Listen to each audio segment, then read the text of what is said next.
समाचारमा स्वागत छ। सुरु गरौं अहिलेका मुख्य समाचारबाट। सचिवालय बैठकमा पेश गर्न नेकपा अध्यक्ष ओलीको अलग्गै प्रतिवेदन तयार। दाहालले उठाएका सबै प्रश्नको जवाफ दिने। कोरोनाबाट पछिल्लो 24 घण्टामा 23 जनाको मृत्यु। 12 दिनमै 214ले ज्यान गुमाए। रोगले च्याम्पेपछि मात्र अस्पताल पुर्याउँदा मृत्यु दर बढ्यो। नागरिक दबावले पनि रोकेन सांसद विकास कोषको दुरुपयोग। महामारीमा समेत कार्यविधि मिचेरै टुक्रे योजनामा खर्च। भारतमा किसान आन्दोलन उग्र। राजधानी नयाँ दिल्ली दोस्रो दिन पनि तनावग्रस्त।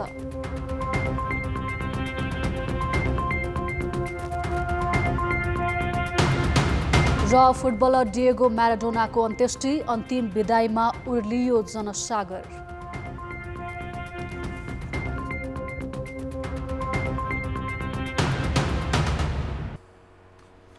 आफूमाथि लगाइएका सबै आरोपको खण्डन गर्दै सत्तारूढ दल नेकपाका अध्यक्ष तथा प्रधानमन्त्री केपी शर्मा ओलीले सचिवालयमा पेश गर्ने जवाफी दस्तावेज तयार पारेका छन्। अर्का अध्यक्ष पुष्पकमल दाहालले कार्तिक 28मै प्रस्तुत गरेको प्रतिवेदनको जवाफी दस्तावेज ओलीले भोलिका लागि तय भएको सचिवालय बैठकमा पेश गर्ने भएका छन्। दुई अध्यक्षको शक्ति सङ्घर्षले फुटको डिलमा पुगेको नेकपाको बहुप्रतीक्षित सचिवालय बैठक भोलि शनिबार दिउँसो 1 बजे प्रधानमन्त्री निवास बालुवाटारमा बस्ने तय भएको छ। बैठकमा अर्का अध्यक्ष दाहालले कार्तिक 28 गते एकल रूपमा पेश गरेको दस्तावेजको जवाफ दिने प्रधानमन्त्री ओलीको तयारी छ। दाहालले प्रतिवेदनमा ओलीको कार्यशैलीमाथि गम्भीर प्रश्न उठाउँदै भ्रष्टाचारको समेत आरोप लगाएका छन्। ती सबै विषयमाथि जवाफी प्रतिवेदन तयार भइसकेको ओली सचिवालयले जनाएको छ।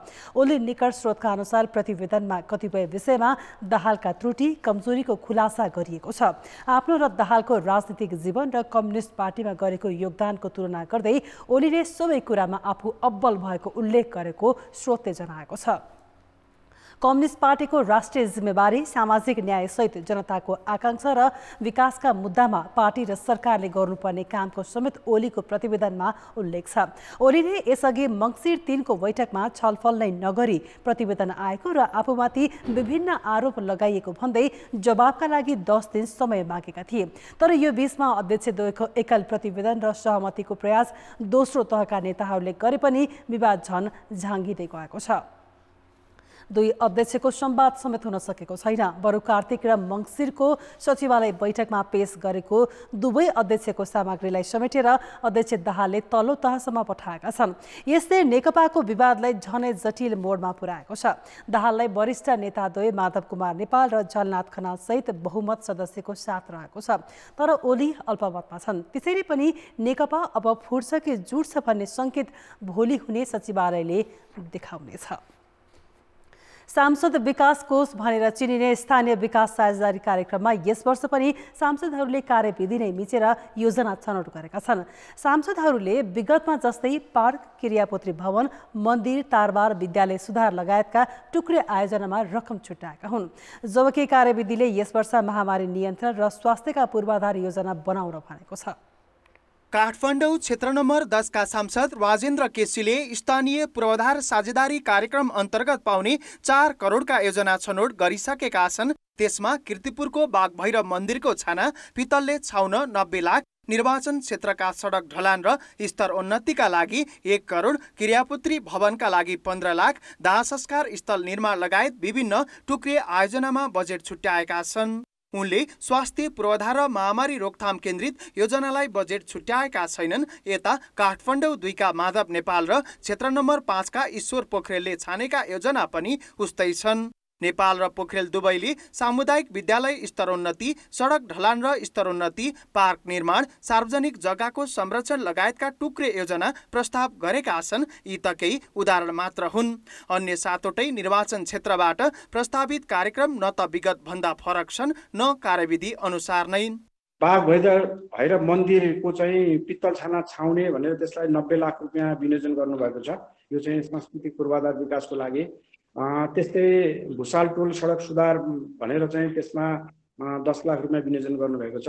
त्यस्तै अर्को उहाँले भण्डारखाल बतासे रामचे खाम्बा डाँडा चापागाई टोल सडक को ढलान तथा चाहिँ पिच स्तर उन्नति भनेर त्यसलाई 90 लाख रुपियाँ विनियोजन गर्नुभएको छ। त्यस्तै अन्य सामुदायिक विद्यालयहरूको हकमा चाहिँ सामुदायिक विद्यालयहरूको पूर्वाधार विकासलाई पनि छुट्याउनु भएको छ। त्यस्तै क्रियापुत्री भवन निर्माण भनेर पतिङ्गल क्षेत्रमा उहाँले 15 लाख रुपियाँ विनियोजन गर्नुभएको छ। यो दक्षिणकाली नगरपालिकाको हो। देशका अरू निर्वाचन क्षेत्रका सांसदले यस्तै टुक्रिएर अनुत्पादक योजना अगाडि बढाएका छन्। कार्यक्रमको कार्यविधिमा महामारी नियन्त्रण र स्वास्थ्य पूर्वाधारका क्षेत्रमा खर्च गर्नुपर्ने व्यवस्था गरिए पनि त्यस विपरीत सांसदहरूले विगतकै प्रवृत्तिलाई निरन्तरता दिँदै कार्यकर्ता पोस्ने र मतदाता रिजाउने योजना मात्र अगाडि बढाएका हुन्। कार्यविधि अनुसार यही मक्सिर 15 गतेभित्र सबै स्थानीय तहमा यस कार्यक्रमका योजना छनौट गरिसक्नुपर्छ। समयावधि सकिन लाग्दासम्म कतिपय सांसदले योजना नै प्रस्ताव नगरी विगतकैलाई निरन्तरता भन्दै झारा टारेका छन्। 15 गतेभित्र सम्बन्धित चाहिँ त्यो समितिले आयोजना छनौट गर्ने र 30 गतेभित्रमा त्यसको जानकारी चाहिँ पठाइसक्नुपर्छ। कोलेनिकाहरूमा पनि जानकारी हुन्छ र एलएमबीएसमा इन्चीको लागि पठाइसक्नुपर्छ भनेपछि 15 गतेभित्र चाहिँ आयोजना छनौट गर्नुपर्छ। बजेटको व्यापक दुरुपयोग भएको भन्दै महालेखा परीक्षकले बारम्बार प्रश्न उठाउँदा र जनस्तरबाट समेत विरोध भइरहँदा पनि राजनीतिक स्वार्थका लागि यस कार्यक्रमलाई निरन्तरता दिएको हो। दुरुपयोग रोक्न र राष्ट्रिय प्राथमिकतामा खर्च गर्न भन्दै बनाइएको कार्यविधिले समेत सांसदको मनोमानी रोक्न नसकेको देखिन्छ। ट्याक्स पेयरहरूले तिरेको पैसालाई मनोमानी ढङ्गबाट भनौँ न आफ्नो आउने चुनावलाई समेत प्रभावित गर्न पार्ने गरी र आफ्ना कार्यकर्ताहरूलाई पछि लाग्नेहरूको लागि नि उचित हुने ढङ्गबाट खर्च गर्ने ढङ्गबाट जे आएको छ त्यो संसदबाटै पारित गरेको भए पनि जनमतलाई सङ्कलन गर्ने हो भनेदेखि त्यो प्रतिकूल छ भन्ने कुरा हो। गत आर्थिक वर्ष प्रति निर्वाचन क्षेत्र 6 करोडका दरले 9 अर्ब 90 करोड बजेट छुट्याइएकोमा यस वर्ष सरकारले सांसदको तजबिजी बजेट घटाएर 4 करोडका दरले 6 अर्ब 60 करोड विनियोजन गरेको छ। कान्तिपुर समाचारका लागि बाबुराम तिमिलसिना, काठमाडौँ। कोरोना भाइरस संक्रमणका कारण थप 23 जनाले ज्यान गुमाएका छन्। भाइरसका बिरामी मध्ये मृत्यु हुनेको संख्या 1435 पुगेको छ। तीमध्ये 534 जना काठमाडौँ उपत्यकाका हुन्। पछिल्लो 24 घण्टामा 1703 संक्रमित थपिएका छन्। तीमध्ये 822 जना उपत्यकाका हुन्।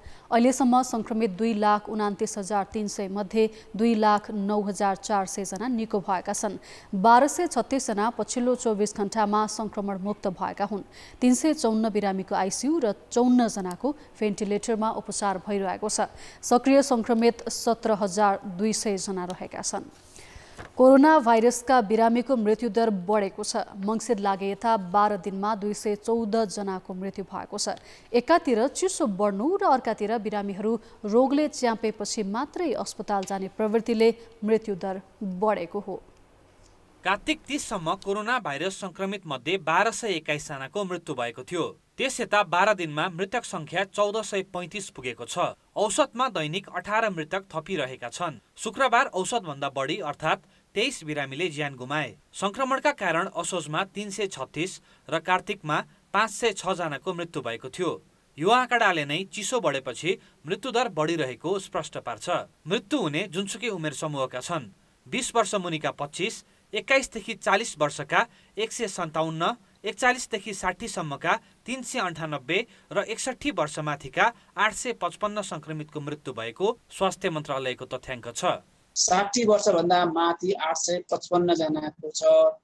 यसरी हेर्दाखेरि 20 देखि 40 वर्षको उमेर समूहमा 157 जना, 40 देखि 60 वर्षको उमेर समूह 398 जना हुनुहुन्छ।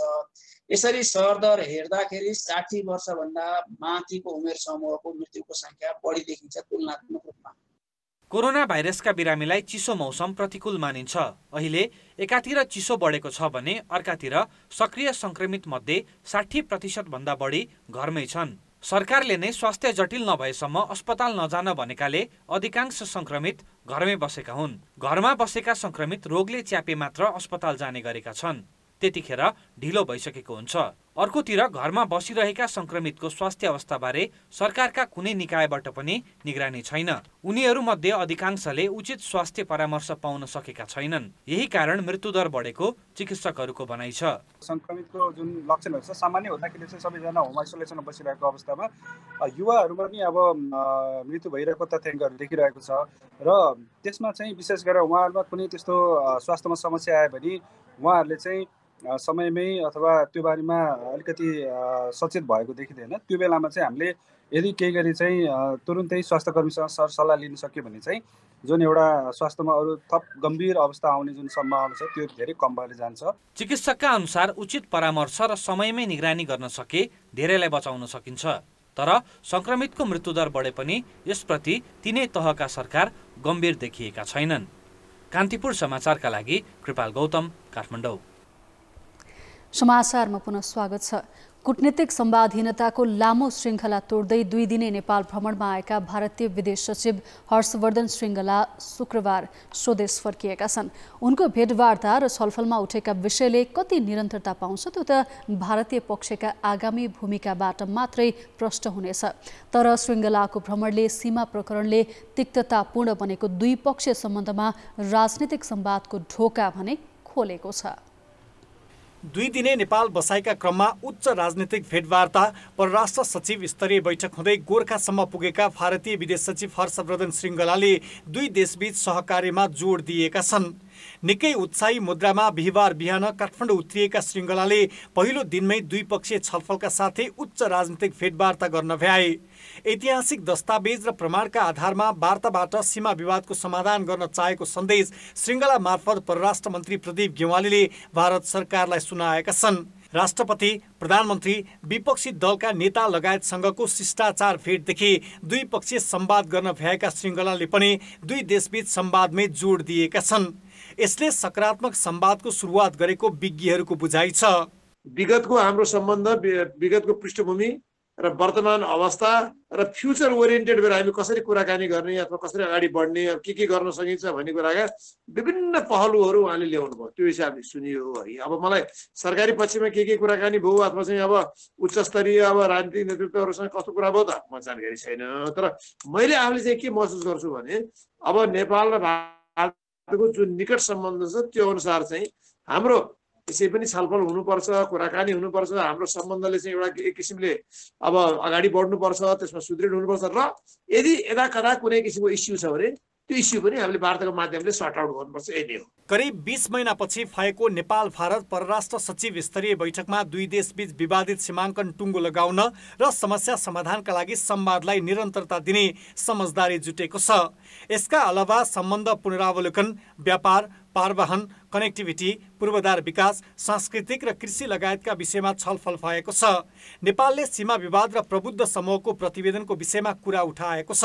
भारतीय पक्षले पनि नेपालले उठाएका विषय राजनीतिक तहमा समाधान गर्न सकिने र कोभिड-19 को रोकथाम तथा खोपमा उच्च प्राथमिकता सहित सहयोग गर्ने भनेको छ। त्यसैले पनि नेपाली पक्ष संवादहीनताको अन्त्य र समस्या समाधानमा आशावादी देखिएको हो। हामीले संवादहीनताको अवस्थालाई चाहिँ संवादको कडीमा जोड्ने एउटा अवसरको रूपमा लिनुपर्छ र हाम्रो राजनीतिक नेतृत्व र कूटनीतिक संयन्त्र परराष्ट्र सचिव तहको बैठकमा इतिहासले छोडेका हाम्रा समस्याका विरासतहरू को स्पष्ट उठान भएको कुरा स्वयं भारतीय दूतावासबाट प्रकाशित प्रेस विज्ञप्तिबाट पनि हामीलाई यसबाट जानकारी भइसकेको छ। यस अर्थमा भ्रमण चाहिँ सकारात्मक र एक हिसाबले दुईटा मुलुकहरूको बिचमा सम्बन्ध अप्ठ्यारोमा र संवादहीन स्थितिमा रहिरहनु चाहिँ हाम्रो लागि र हाम्रो समकक्षी छिमेकी भारतको लागि पनि उपयुक्त र उचित होइन। भ्रमणको दोस्रो दिन शुक्रबार बिहान काठमाडौँमा प्रवचन दिएर गोर्खा र मनाङ पुगेका श्रृङ्गलाले त्यहाँ पनि पूर्वाधार विकासका लागि भारतीय सहयोग जारी रहने प्रतिबद्धता जनाएका छन्। समग्रमा श्रृङ्गलाको यो भ्रमणले संवादको श्रृङ्खला सुरु भएको छ। तर यो अग्रसरताले मूर्त रूप लिन्छ वा फेरि पनि संवादका बहानामा समय लम्ब्याउने काम मात्रै हुन्छ, त्यो बुझ्न भने भारतीयहरूको आगामी कदम कुर्नुपर्ने हुन्छ। कान्तिपुर समाचारका लागि क्यामेरामा सञ्जय लुइटेलका साथमा नवराज पाण्डे, काठमाडौँ।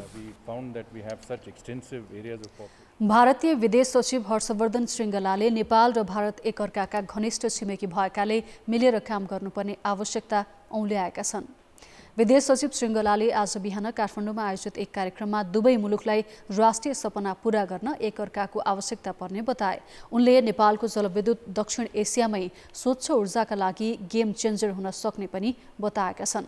परराष्ट्र सचिव स्तरीय बैठकका लागि हिजो नेपाल आएका श्रृङ्गला आज स्वदेश फर्किएका छन्। सत्ताधारी नेकपाभित्रको झगडा चलिरहेका बेला नागरिक समाज पनि त्यो विवादमा हाम फालेपछि बौद्धिक वृत्तमा बहस सुरु भएको छ। बिहिबार नागरिक समाजका नामबाट पार्टी अध्यक्ष तथा प्रधानमन्त्री केपी ओलीको बचाउमा 13 जनाले संयुक्त प्रेस विज्ञप्ति जारी गरेका छन्। त्यसपछि नागरिक समाज र यसको भूमिकालाई लिएर टीका टिप्पणी हुन थालेको हो। नागरिक समाजका नाममा बिहिबार संयुक्त विज्ञप्ति जारी गर्ने 13 जना मध्ये अधिकांश नेकपाको यस अघिका द्वन्द्वका दुई श्रृङ्खलामा दुवै पटक एउटा पक्ष अध्यक्ष एवं प्रधानमन्त्री ओलीको बचाउमा संयुक्त विज्ञप्तिमा सही गर्नेहरू नै छन्। संविधानले कसैको पनि बचाउ गर्ने वा आलोचना गर्ने नागरिक हकको प्रत्याभूति पनि गरेको छ। तर पार्टीभित्रको आन्तरिक किचङ्गलमा नागरिक समाजको नाममा एउटा पक्ष लिएर जसरी लगालग तेस्रो पटक विज्ञप्ति आएको छ त्यसले नागरिक समाज स्वयंलाई विवादमा तानिदिएको छ। सत्ताकै कार्यकारी अध्यक्षले नै चार्ज लागिसक्नु भयो नि त। राष्ट्रघाती, देशद्रोही, भ्रष्टाचारीको संरक्षक भनेर तपाईँ हामीले होइन, सत्तारूढ दलकै कार्यकारी अध्यक्षले चार्ज लागिसक्नुभयो। त्यस्तो बेलामा आफ्ना मालिकहरूलाई खुसी पार्नको लागि होइन प्रभु, तपाईँ इमान्दार हुनुहुन्छ, तपाईँ सक्षम हुनुहुन्छ, तपाईँको कुनै विकल्प छैन नेपालमा, मनोरञ्जनसँग तपाईँले पदमा खाइराख्नुपर्छ भन्ने चाहिँ मात्र निस्किन्छन्। हो, त्यसैले जसले सत्ताको दलाली गर्छ, सीमा नागेर मूल्य विपरीत, त्यो चाहिँ विगतमा आउने अहिले त्यस्तै साबित हुँदै जान्छ। अपिलमा प्रधानमन्त्री ओली नेतृत्वको सरकार पूरा कार्यकाल चल्न पाउनु पर्ने उनीहरूको तर्क छ। तर दलभित्रको शक्ति सन्तुलनमा कार्यकारी पदहरूमा हेरफेर हुने पनि संवैधानिक प्रणाली र लोकतान्त्रिक अभ्यास हो भन्ने बारेमा हस्ताक्षरकर्ताहरूले उल्लेख गरेका छैनन्। संविधानले स्थापना गरेको जुन शासकीय पद्धति छ त्यसका मर्यादाहरू क्षीण हुँदैछन्, ह्रासोन्मुख हुँदैछन्। यदि यही रूपमा हामीले चाहिँ निर्वाचित एउटा सरकारलाई हेर्ने र निर्वाचित सरकारको जवाबदेहितालाई माग्ने ठाउँका बारेमा हामीलाई ज्ञान नहुने हो र त्यसले गरेको जुन एउटा वैधताका प्रश्नहरू छन् उचित निकायमा नपुग्ने हो भने त निश्चित रूपमा हाम्रो परिवर्तनले त्यो उद्देश्य प्राप्त गर्न सक्दैन जसका लागि काम गरिएको छ। अब यहाँ कसलाई फाइदा हुन्छ भन्ने कुरा त गौण कुरा हो। लोकतन्त्रमा कुनै पनि विषयमा जो कसैले आफ्नो मत जाहेर गर्न पाउँछ, त्यसैले नागरिक समाजका नामबाट सार्वजनिक भएका र हुने यस्ता अभिव्यक्तिहरूबारे पनि सार्वजनिक बहस गरिनु लोकतन्त्रमा अत्यावश्यक हुन्छ। कान्तिपुर समाचारका लागि क्यामेरामा विकास जोशीका साथ सुबिन्द्र श्रेष्ठ, काठमाडौँ। नेपालमा भ्रष्टाचार बढेको भनी ट्रान्सपरेन्सी इन्टरनेसनलको हालै प्रकाशित विश्वव्यापी प्रतिवेदन समेतलाई मध्यनजर गरी 8 जनाको समूहले नैतिकताका आधारमा निकास दिन प्रधानमन्त्री केपी शर्मा ओलीलाई अपिल गरेको छ। वरिष्ठ अधिवक्ता श्री हरि अर्याल लगायत 8 जनाले आज अपिल जारी गरी प्रधानमन्त्रीमाथि सुशासनको प्रत्याभूति दिने संवैधानिक कर्तव्य पूरा गर्न प्रधानमन्त्री चुकेकाले भ्रष्टाचार बढ्दै गएको उल्लेख गरेका छन्। ट्रान्सपरेन्सी इन्टरनेसनलको हालै प्रकाशित प्रतिवेदनमा एसियाली मुलुकमध्ये नेपालमा सबैभन्दा बढी भ्रष्टाचार हुने ठहर गरिएको छ। त्यसैलाई आधार मानेर जारी अपिलमा प्रधानमन्त्रीलाई नैतिकताका आधारमा समयमै उचित निकास दिन भनिएको हो। 2 दशक अघि द्वन्द्वको समयमा नेपाल प्रहरी र नेपाली सेनाको जनशक्तिबाट अर्धसैन्य सुरक्षा संगठनका रूपमा सशस्त्र प्रहरी बल स्थापना गरियो। यो अवधिमा नेपाली सेनाबाट आएका मध्ये 2 जनाले संगठनको नेतृत्व सम्हालिसकेका छन्। सेनाबाट आएकाहरूको सेवा अवधि गणनालाई लिएर सशस्त्र भित्रको विवाद भने ज्यूका त्यौं छ। त्यो विवाद अहिले गृह मन्त्रालय पुगेको छ। सशस्त्र प्रहरी बलमा मङ्सिर 27 गतेदेखि केही उच्च अधिकृतले अनिवार्य अवकाश पाउँदैछन्। उनीहरू अधिकांशले 30 वर्ष सेवावधिका कारण अवकाश पाउन लागेका हुन्। ती मध्ये 1 जना एसएसपी र 6 डिआइजी छन् जो नेपाली सेनाबाट सशस्त्रमा आएका थिए। नेपाली सेनामा भर्ना भएर तालिम सकिएपछि मात्रै सेवा अवधि गणना हुन्छ। सहायक सेनानीको तालिम 18 महिनाको हुन्छ। सशस्त्र र नेपाल प्रहरीमा भने छनौट भएको मितिबाटै सेवा अवधि गणना गरिँदै आएको छ। सेनाबाट सशस्त्रमा आएपछि 30 वर्ष सेवा अवधिका कारण अवकाश पाउन लागेका डिआइजीहरू नगेन्द्र कुमार थापा, कविन्द्रमान श्रेष्ठ, कृष्ण भक्त ब्रह्माचार्य, हरिशङ्कर बुढाथोकी, राजेन्द्र बस्नेत र हरिशचन्द्र अधिकारी तालिम अवधिलाई सेवा अवधिमा गणना गर्न नहुने र 18 महिना म्याद थप्नुपर्ने निवेदनसहित गृह मन्त्रालयमा पुगेका छन्। सेनाबाट सशस्त्रमा आएकाहरूको अवकाशको विषय विवादमा परेको यो पहिलो पटक भने होइन। अब सेवानिवृत्त हुने बेलामा चाहिँ यसको चाहिँ निकास नखोजेर अबका दिनमा यसलाई चाहिँ एड्रेस हुनुपर्छ भन्ने मेरो मान्यता हो। अन्तिममा आएर चाहिँ फेरि यही कुरा खोज्ने, योभन्दा अगाडि पनि मैले भनिसकेँ, अदालतसम्म यो विषय प्रवेश भइसकेको अवस्था भएका हुनाले अब यस सम्बन्धमा चाहिँ केही न केही रूपमा नीतिगत व्यवस्था हुनुपर्छ भन्नाले ऐन नियममा स्पष्ट व्यवस्था हुनुपर्छ। अधिकृत सहित 5000 सेना सशस्त्रमा आएका थिए, तर पछिल्लो 4 वर्षदेखि डिएसपीबाट माथि जान निरीक्षकमा भर्ना हुन आवश्यक योग्यता अर्थात् स्नातक तह हुनुपर्ने नियम ल्याएपछि सेनाबाट आएका धेरै घर जान बाध्य भए, किनभने सेनामा सहायक सेनानीको न्यूनतम योग्यता 12 कक्षा थियो। उनीहरूले सशस्त्रमा जाँदा स्वत एक तहको बढुवा पाए पनि पछिल्ला वर्षहरूमा भने बढुवामा शैक्षिक योग्यता बाधक बनिरहेको छ। सशस्त्र प्रहरी बलभित्र सेना र प्रहरीबाट आएको दुई धार सुरुदेखि नै छ। सशस्त्रबाटै करियर सुरु गरेको जनशक्ति पनि उच्च तहमा पुग्ने तयारीमा छन्। अवकाश र सेवा अवधि जस्तो सामान्य विषय पनि गृह मन्त्रालयले स्पष्ट पार्न सकेको छैन। यसले सशस्त्रमा वृत्ति विकास र काम त प्रभावित भएको छ नै, सुरक्षाको जिम्मेवारी सम्हाल्नुपर्ने अधिकृत निर्णयकर्तालाई प्रभावित तुल्याउनतिर लाग्ने जोखिम पनि छ। केही वर्षलाई यो अलिकति नमिल्या जस्तो कस्तो वर्ण सङ्कर भए जस्तो होला, तर नयाँ रिक्रुट जुन भएको छ अहिले सशस्त्र आफैले जुन रिक्रुट गरे नयाँ अफिसरहरू जुन बनाइसकेका छन्, जुन अब जहाँसम्म लाग्छ मलाई उनीहरू चाहिँ अब एसएसपी डिआइजी हुनलाई बेला भइसकेका छन्, उनीहरू आएपछि यो सङ्गठनलाई क्लियर नीति नियम बनाएर गऱ्यो भने जान सकिन्छ। तर आफ्नो मान्छे भयो भने एउटा नियम, अर्का मान्छेमा अर्को नियम गर्नु भयो। सेवा अवधि र अवकाश उमेरबारे कसैले पनि गुनासो गर्ने ठाउँ दिनु हुँदैन, अन्यथा अनुहार हेरेर जथाभावी निर्णय नहोला भन्न सकिँदैन।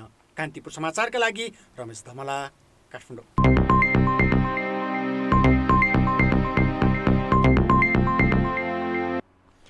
कोरोना महामारीले शिक्षण संस्था बन्द रहेकाले अहिले विकल्प स्वरूप भर्चुअल पठन पाठन भइरहेको छ।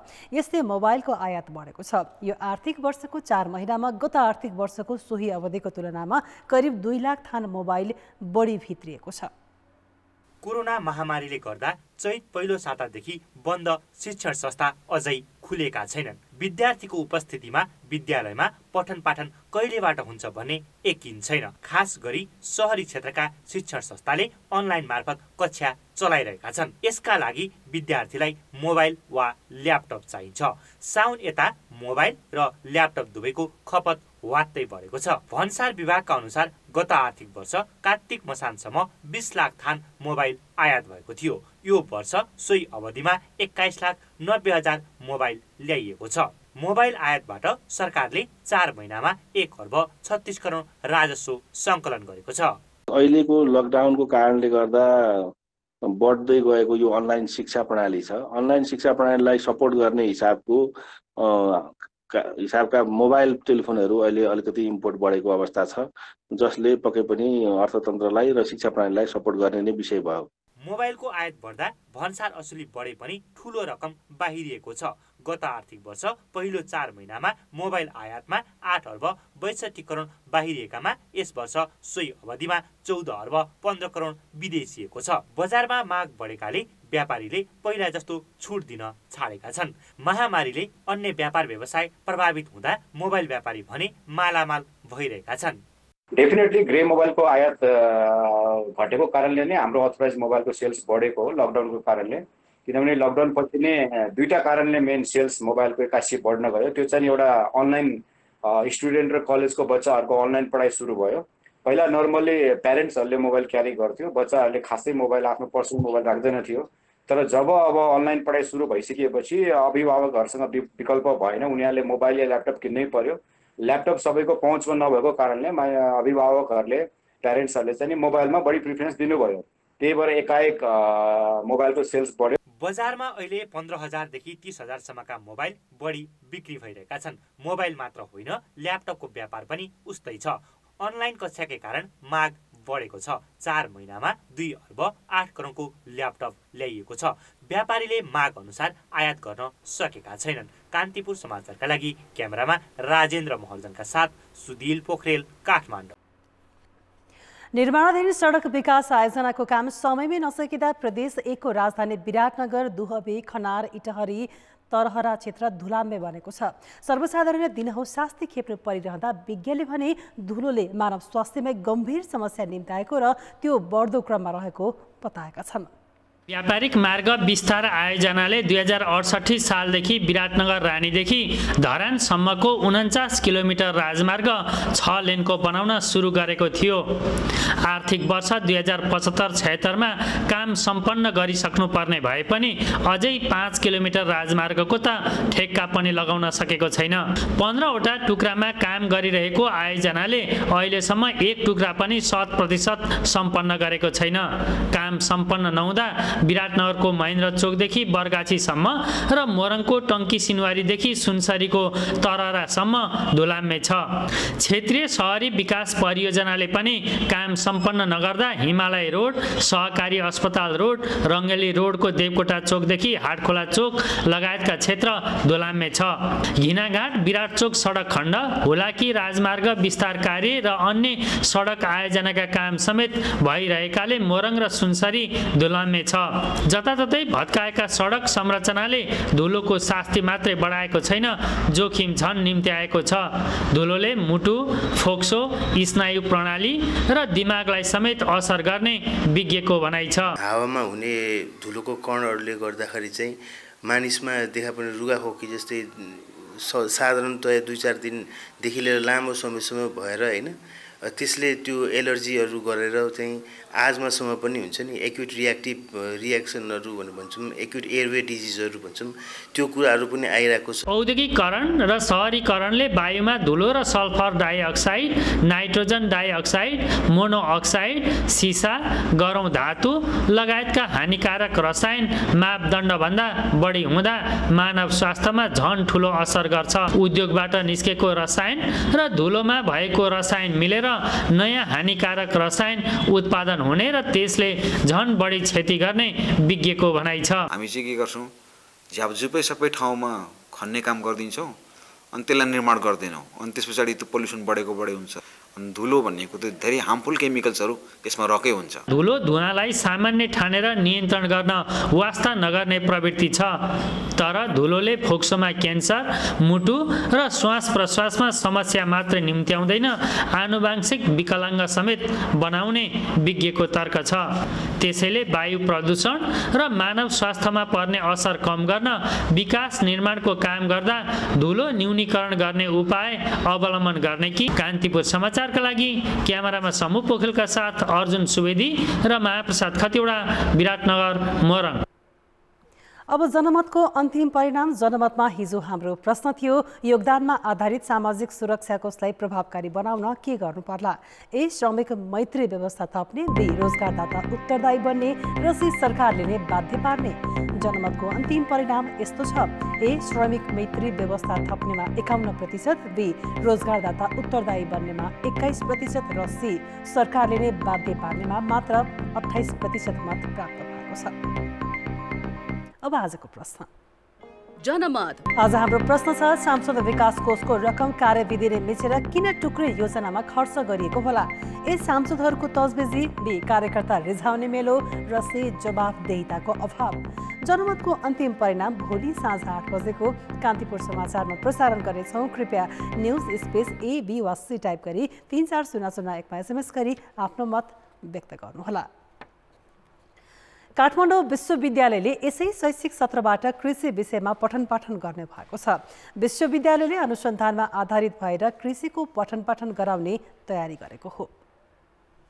कृषि प्रधान देश भए पनि हामी कहाँ उच्च शिक्षा हासिल गरेपछि कृषिलाई पेसा बनाउनु हुँदैन भन्ने सोच हावी छ। कृषि पढे लेखेकाहरूको रोजाइमा पर्दैन। काठमाडौँ विश्वविद्यालयले भने कृषिमा दक्ष जनशक्ति तयार पार्न पठन पाठनको तयारी थालेको छ।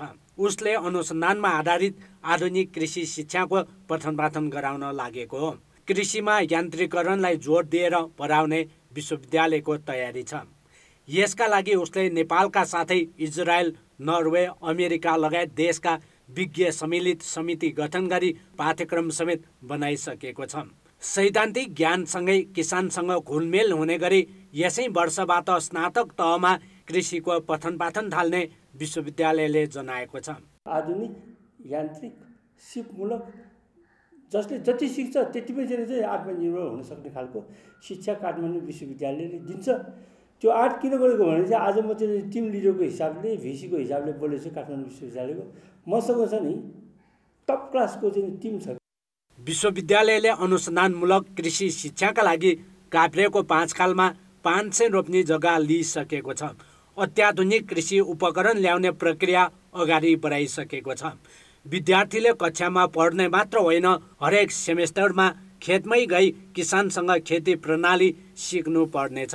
हिमाललाई चाहिँ उच्च मानेको जस्तै यहाँको प्रडक्टलाई चाहिँ मान्नु पर्यो कि त्यसलाई रिसर्च नै चाहिन्छ। अनि काठमाडौँ विश्वविद्यालय सबभन्दा बढी फोकस गर्ने चाहिँ भोल्युम भन्दा पनि रिसर्च हो कि कन्सन्ट्रेटेड क्वालिटी, त्यसलाई चाहिँ अनुसन्धान हो। त्यसमा चाहिँ हामी चाहिँ फर्स्ट डेदेखि त्यसमा लाग्छौँ। उच्च शिक्षामा कृषिको पठन पाठन गराउन लागि यो पहिलो पटक होइन। त्रिभुवन विश्वविद्यालयले धेरै वर्षदेखि पढाइरहेको छ भने कृषि शिक्षाकै लागि कृषि विश्वविद्यालय सञ्चालनमा छ। तर आफ्नो पठन पाठन फरक हुने र पठन पाठन सकिएपछि अधिकांश विद्यार्थी कृषिमै लाग्ने काठमाडौँ विश्वविद्यालयको दाबी छ। कान्तिपुर समाचारका लागि क्यामेरामा रूपक कोइरालाका साथ नारायण किलम्बु, काठमाडौँ। अब जनताको आवाज। कोरोना भाइरसको महामारी बढिरहेका बेला सरकारले स्थानीय तहको निगरानीमा विद्यालय खोल्ने निर्णय गरेको छ। यसै सन्दर्भमा हामीले उदयपुरमा सोधेका छौँ, महामारीका बीच विद्यालयमा पठन पाठन सञ्चालन गर्नु कतिको उपयुक्त होला? जनताको आवाज। बालिकाको भविष्य त भोलि 1 वर्षपछि पढ्दा पनि हुन्छ हैन, त्यो कुरालाई करेक्सन गरेर जान सकिन्छ। तर अब महामारीकै रूपमा फैलियो भने नियन्त्रण गर्न चाहिँ बहुत गाह्रो हुन्छ। घर बसेर नानीहरूको पढाइ चाहिँ सबै बिग्रिसकेको छ हैन, तर अब पठाउन पनि डरै छ क्या। बिचमा अब गाडीमा पठाउन पनि डरै भइरहेको छ हैन, गाडीमा पठाउँदाखेरि त्यहीबाट सङ्क्रमण हुने हो कि भन्ने। पढाइ अस्तव्यस्त भएको अवस्थामा खोल्नुपर्ने चाहिँ हो, तर अब यस्तो महामारीको बेलामा खासै हामी पनि निर्धक्क भएर ढुक्क भएर नानीहरूलाई पठाउन नसक्ने अवस्थामा नि छौँ। हामी त बिग्रियौँ, तर यो कोरोनाले गर्दाखेरि बच्चाको भविष्य कहिले पनि नबिगारौँ। सानो त घरै बस्दैन, ठुलो त कता कता हिँड्छ नि, स्कुल लागेर ढुक्क हुन्छ भन्ने त्यो सोचेको छ। मास्क लगाउनुपर्छ, सोशल डिस्टेन्स पालन गरेर पढाउनु पर्छ। बालबालिकाको पढाइ बिग्रियो होइन, त्यस कारणले खोल्नुपर्छ। उमेर सँगसँगै उनीहरूको पढाइ अगाडि सरिरहेको थियो नि, 2 वर्ष लस हुने बित्तिकै उनीहरूको उमेर कट्छ हो कि भन्नु त। त्यसले गर्दाखेरि राज्यले गरेको ठिक छ। यो विद्यालयले सामाजिक दूरी कायम गरेर पठन पाठनमा राख्न सक्छ भनेदेखि ठिक हो, नत्रबादेखि यसमा केदेखि चाहिँ बिमार केदेखि चाहिँ सर्ने धेरै प्रबल केदेखि चाहिँ सम्भावना भएको हुनाले यसमा सतर्कै हुनुपर्ने कुरा लाग्छ।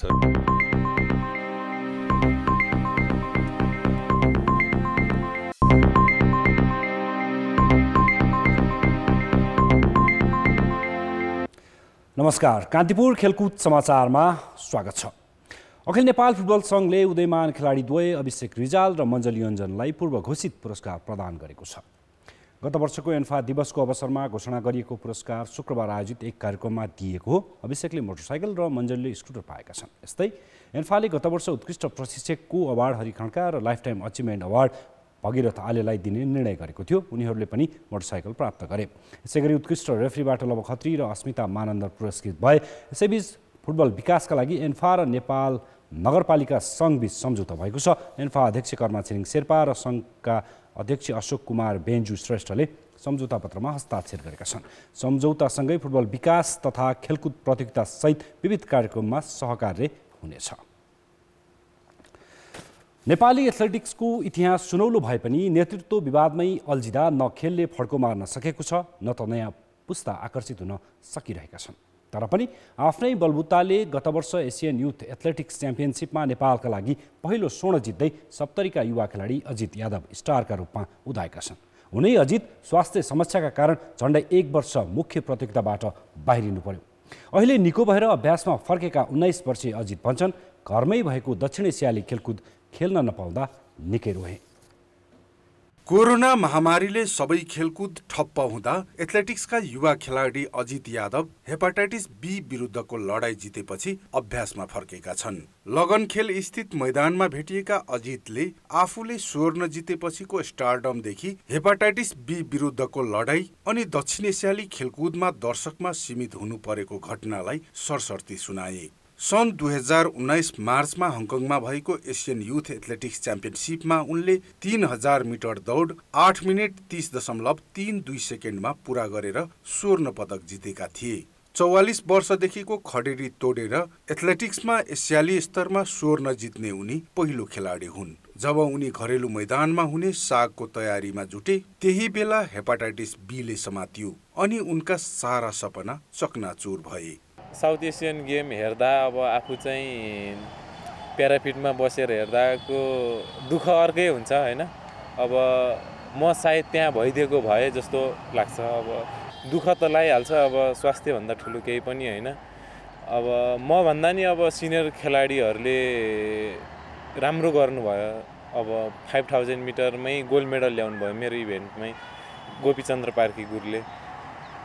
म त्यसमा खुसी नै छु। अब दुःख त लाग्थ्यो, अब के गर्ने। हेपाटाइटिस बी गम्भीर प्रकृतिको रोग हो, तर अजितले हिम्मत हारेनन्। झण्डै 3 महिनापछि ट्र्याकमा फर्किएका उनले विभिन्न घरेलु प्रतियोगितामा उपाधि समेत जितिसकेका छन्। कतिसम्म भने हेपाटाइटिस बीबाट उठेपछि भएका 5 वटा प्रतियोगिता सबै उनले नै जितेका छन्। बिरामीपछि चाहिँ ट्रेनिङ सुरु गरेर चाहिँ मैले नेपालगञ्ज म्याराथनमा 10 किलोमिटरमा फर्स्ट भएँ। अनि त्यसपछि मैले काठमाडौँ म्याराथनमा 5 किलोमिटरमा चाहिँ फर्स्ट भएँ। फेरि त्यसपछि लगातारै बन्दीपुर रोड रेसमा फर्स्ट भएँ। अनि त्यसपछि हेटौडा 10 किलोमिटरमा फर्स्ट भएँ। अनि त्यसपछि मदन भण्डारी 5 किलोमिटरमा फर्स्ट। अहिले पुरानो फर्ममा आउन कडा मिहिनेत गरिरहेका अजितमा जितको भोक भने बाँकी नै छ। उनको अबको पर्खाइ राष्ट्रिय खेल र अर्को साग हो। टार्गेट भनेको 9 राष्ट्रियकै लागि हो। अब कन्टिन्यू ट्रेनिङ गरिराख्ने। अब गेम आइहाल्यो भने त्यसमा आफ्नो जति सक्दो आफ्नो बेस्ट गर्ने। सप्तरीमा जन्मिएका 19 वर्षीय अजितबाट नेपालले धेरै अन्तर्राष्ट्रिय पदकको आश गरेको छ। त्यसका लागि उनी आफू पनि कडा मिहिनेत गर्दैछन्। अब उनको सपनामा साथ चाहिएको छ। प्राय विवादमा बढी केन्द्रित हुने तर काम कम गर्ने नेपाल एथलेटिक्स संघको। कान्तिपुर समाचारका लागि क्यामेरामा विनोद कोजुका साथ प्रदीप लेखी, काठमाडौँ। अस्ट्रेलिया विरुद्धको पहिलो एकदिवसीय खेलमा भारत 66 रनले पराजित भएको छ। हारपछि भारत 3 खेलको सिरिजमा 1-0ले पछाडि परेको छ। सिडनीमा टस जितेर पहिले ब्याटिङ गरेको अस्ट्रेलियाले 50 ओभरमा 6 विकेट गुमाएर 374 रनको विशाल योगफल बनाएको थियो। कप्तान आरोन फिन्च र स्टिभ स्मिथले शतकीय पारी खेले। फिन्चले 114 रनको पारीमा 9 चौका र 2 छक्का प्रहार गरे। स्मिथले 105 रन बनाए। यस्तै डेभिड वार्नरले 69 र ग्लेन म्याक्सवेलले 47 रन बनाए। मार्कुस स्टोनिस 0 र मार्नुस लाबुसेन 2 रनमा बाहिरिए। एलेक्स केरी 17 र प्याट कुमिन्सले 1 रनमा अभिजित रहे। मोहम्मद सामीले 3 तथा जसप्रित बुमराह र नवदीप सैनी र युवेन्द्र चहलले 1-1 विकेट लिए। 375 रनको लक्ष्य पछ्याएको भारतले 8 विकेट गुमाएर 308 रन मात्र बनायो। हार्दिक पाण्ड्याले 90 रनको पारी खेले। शिखर धवनले 74 र रविन्द्र जडेजाले 25 रनको योगदान गरे। कप्तान विराट कोहलीले 21 र मयङ्क अग्रवालले 22 रन बनाए। नवदीप सैनीले अभिजित रहँदै 29 रन जोडे। एडम जाम्पाले 4, जोस हेजलहुडले 3 र मिचेल स्टार्कले 1 विकेट हात पारे। अर्जेन्टिनाका फुटबलर डिएगो म्याराडोनाको आज अन्त्येष्टि गरिएको छ। अन्त्येष्टिमा हजारौं समर्थक सहभागी भएका थिए। म्याराडोनाको पार्थिव शरीर अन्त्येष्टिका लागि राष्ट्रपति भवनबाट निकाल्दा सडकमा समर्थकको थामी नसक्नु भिड लागेको थियो। भिडका कारण सुरक्षा व्यवस्था कडा पारिएको थियो। सुरक्षाकर्मी र अन्त्येष्टिका केही सहभागी बीच झडप समेत भएको थियो। सन् 1986मा अर्जेन्टिनालाई विश्वकप फुटबलको उपाधि जिताएका म्याराडोनाको बुधबार राति 60 वर्षको उमेरमा निधन भएको थियो। कान्तिपुर खेलकुद समाचारलाई यति नै। धन्यवाद रोशन। अब मौसम सम्बन्धी जानकारी।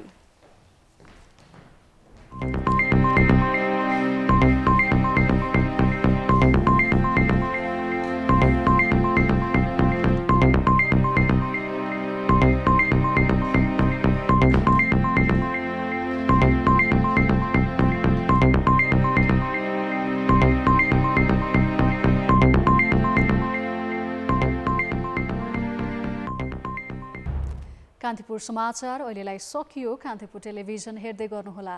नमस्ते।